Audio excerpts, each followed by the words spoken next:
नमस्ते प्यारे बच्चों। आज हम आपकी संस्कृत पुस्तक रुचिरा का त्रयोदश पाठ यानी कि पाठ 13 पढ़ेंगे। इस पाठ का नाम है अमृतम संस्कृतम। अमृतम संस्कृतम का मतलब है संस्कृत भाषा अमृत के समान है। संस्कृत भाषा अमृत है। तो आइए हम पाठ शुरू करने से पहले इसके शब्दार्थ देखते हैं। भाषे अयम, यह भाषा। भाषा यम मतलब यह भाषा। मता मानी गई है। निधि खजाना। विचार्य विचार कर। वाङ्मयम साहित्य। अनुपमम अतुलनीय। जगति संसार में। रसायन शास्त्रम रसायन शास्त्र। खगोल विज्ञानम अंतरिक्ष विज्ञान। धृति धैर्य। पोषकम समर्थक। तो आइए हम शब्दार्थ पढ़ने के बाद अब पाठ शुरू करते हैं। विश्वस्य उपलब्धासु भाषासु संस्कृत भाषा प्राचीनतमा भाषा अस्ति। विश्व में जितनी भी भाषाएं उपलब्ध हैं उन सभी भाषाओं में संस्कृत भाषा सबसे प्राचीन भाषा है। भाषा इयम अनेकाशां भाषाणां जननी मता, और इस भाषा को अनेक भाषाओं की जननी माना गया है। प्राचीनयो ज्ञान विज्ञानयो निधि अस्याम सुरक्षित, और प्राचीन समय की जो ज्ञान विज्ञान की साहित्य की जो अमूल्य निधि थी वो अस्याम सुरक्षिता मतलब इसी भाषा में सुरक्षित है। अमूल्य खजाना यानी कि वेद या ग्रंथ जो भी हैं वो सब इसी भाषा में संरक्षित हैं। संस्कृतस्य महत्व विषये केन अपि कथितम, और संस्कृत के महत्व के विषय में किसी ने कहा है भारतस्य प्रतिष्ठे द्वे संस्कृतम संस्कृतिस्तथा, कि भारत की संस्कृति के जो उसका प्रतिष्ठा मतलब उसका जो दृढ़ आधार है वो दो हैं, एक तो संस्कृत भाषा और यहाँ की संस्कृति। भारत की प्रतिष्ठा जो है इन दो चीज़ों से बढ़ती है, एक तो यहाँ की संस्कृत भाषा और यहाँ की संस्कृति।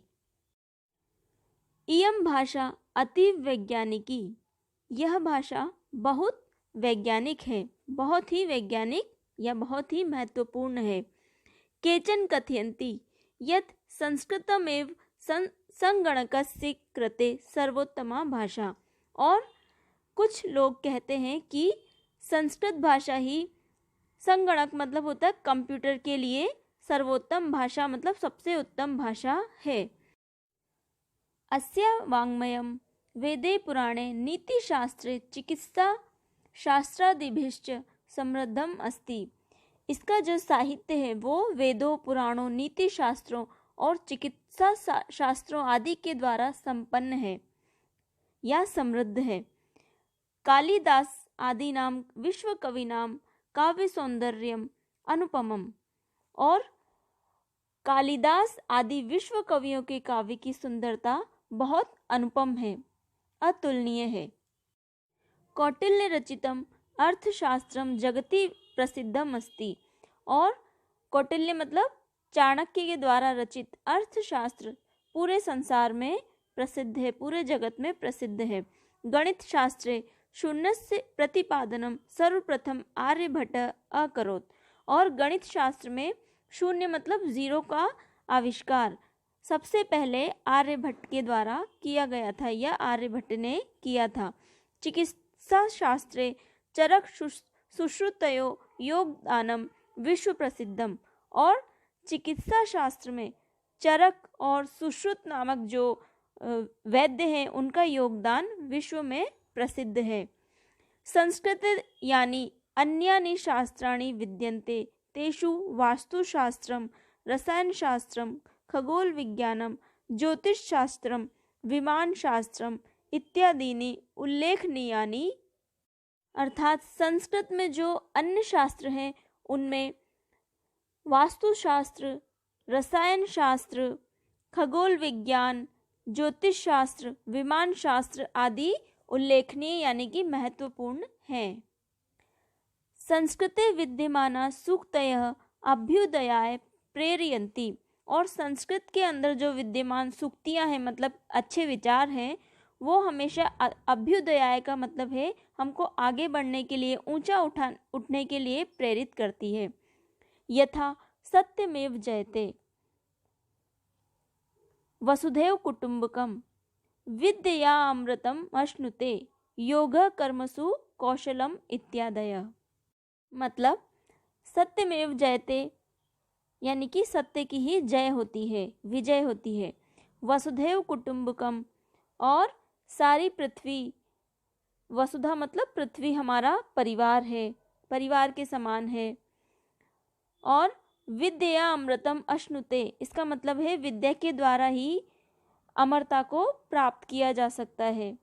योग कर्मसु कौशलम इत्यादि, और योग वो है जो कर्म में कुशलता प्राप्त करे। यदि आप कर्म में कुशलता ही योग है, यदि आप अपने कर्म में कुशल हो जाते हो, सफल हो जाते हो, अपने कर्म को कुशलता से करते हो, तो वही योग है। इस तरह से इत्यादि कई सारी सूक्तियाँ संस्कृत में विद्यमान है। सर्वभूतेषु आत्मवत् व्यवहारम कर्तुम संस्कृत भाषा सम्यक शिक्षयति, और सर्वभूतेषु मतलब सभी के साथ, आत्मवत मतलब अपने जैसा। तो संस्कृत भाषा सभी को यही शिक्षा देती है कि सभी के साथ आप अपने जैसा व्यवहार करें। जैसा व्यवहार आप अपने साथ चाहते हैं वैसा ही व्यवहार आप दूसरों के साथ करें। केचन कथयन्ति यत् संस्कृत भाषायां केवलम धार्मिक साहित्यम वर्तते, और कुछ लोग कहते हैं कि संस्कृत भाषा में केवल धार्मिक साहित्य ही है। ऐसा धारणा समीचीना नास्ति, लेकिन यह जो धारणा है ये सही नहीं है। संस्कृत ग्रंथेषु मानव जीवनाय विविधा विषया समाविष्टा सन्ति। संस्कृत के जो ग्रंथ हैं उनमें मानव जीवन के लिए विविध प्रकार के विषय समाविष्ट हैं, यानी कि समाये हुए हैं। महापुरुषाणां मति, उत्तम जनानां धृति, सामान्य जनानां जीवन पद्धति च वर्णिता सन्ति। संस्कृत भाषा में महापुरुषाणां मति मतलब होता है महापुरुषों के विचार, उत्तम जनानां धृति और उत्तम लोगों के धैर्य धीरज, सामान्य जनानां जीवन पद्धति और सामान्य लोगों की जीवन शैली च वर्णिता सन्ति। तो संस्कृत भाषा में महापुरुषों की मति यानी कि उनके उत्तम विचार और उत्तम लोगों का धैर्य और सामान्य लोगों की जीवन शैली इसमें वर्णित है। अतः अस्माभिः संस्कृतम अवश्यमेव पठनीयम, इसलिए हम सबको भी संस्कृत को अवश्य ही पढ़ना चाहिए। तेन मनुष्यस्य समाजस्य च परिष्कारः भवेत्, जिससे तेन मतलब जिससे मनुष्य का और समाज का परिष्कार होगा यानी कि कल्याण होगा। उक्तंच, और कहा गया है कि अमृतम संस्कृतम मित्र, सरसम सरलम वचः, भाषासु महनीयम यद, ज्ञान विज्ञान पोषकम। कहा गया है कि मित्र, अमृतम संस्कृतम, संस्कृत भाषा अमृत के समान है। सरसम सरलम वचः, सरसम मतलब रस भरी है, सरस है और सरल है, जो बोलने में सरल है, वचः मतलब बोलने में।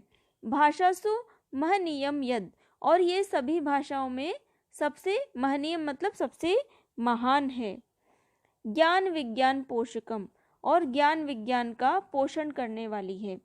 तो इसके लिए कहा गया है कि संस्कृत भाषा अमृत के समान है, जो बोलने में सरल और सरस है, ये सभी भाषाओं में सबसे महान है और ज्ञान विज्ञान का पोषण करने वाली है, ज्ञान विज्ञान की समर्थक है। तो इसीलिए प्यारे बच्चों, हम सभी को संस्कृत का ज्ञान होना चाहिए। संस्कृत भाषा जो है सभी भाषाओं की जननी है। तो इस तरह से आपका ये जो पाठ है अमृतम संस्कृतम समाप्त होता है। अब आप इसे स्वयं पढ़ें और समझें। धन्यवाद।